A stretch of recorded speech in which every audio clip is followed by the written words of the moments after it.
Alright, let's dive into something that's got the Disney community buzzing lately. Imagine this. You're strolling down Main Street, USA, at Disneyland, and suddenly, you notice something's different. The Plaza Inn, that iconic spot where you've probably enjoyed a character breakfast with Minnie and her friends, is looking a bit refreshed. But here's the twist. Just days before this reveal, Disney announced that the beloved Minnie and Friends breakfast in the park experience is taking an extended pause. Coincidence? I think not. Let's break this down. First off, the timing here is fascinating. Disney doesn't just randomly decide to spruce up a building and then announce a major change to one of its most popular dining experiences.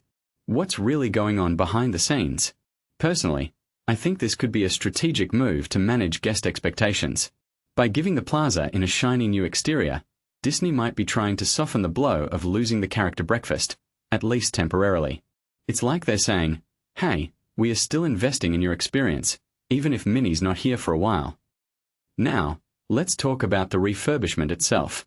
The new paint job is noticeably shinier, which, honestly, feels like a metaphor for Disney's approach to maintaining its image.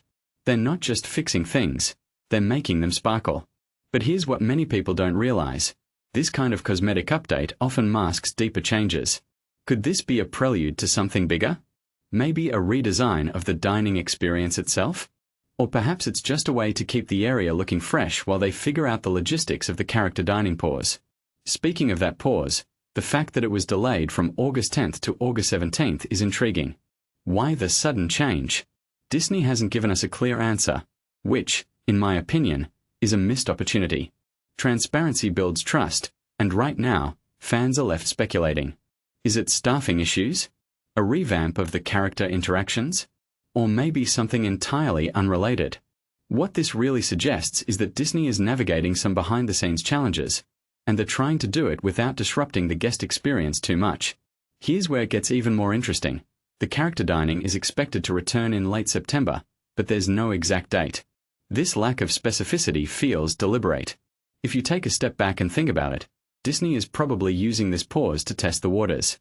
How will guests react to the absence of character dining? Will it impact attendance? What many people don't realize is that these kinds of pauses are often data-gathering opportunities for Disney.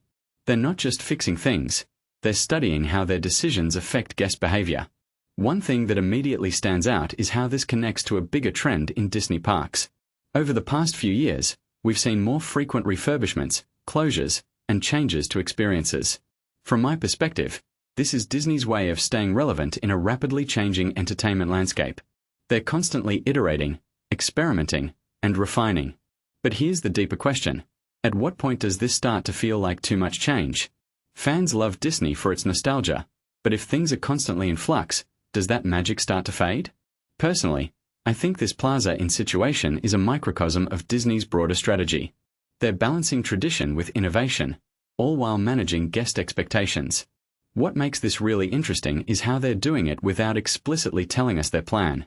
It's like they're playing chess while we are all trying to figure out the rules of checkers. So, here's my closing thought.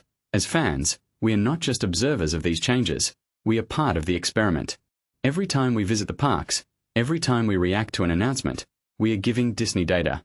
And that's kind of wild to think about. So, the next time you walk down Main Street, USA, take a moment to appreciate the shiny new Plaza Inn, but also ask yourself, what's really going on behind that fresh coat of paint? Let me know your thoughts in the comments. I'm curious to hear what you guys think about all this.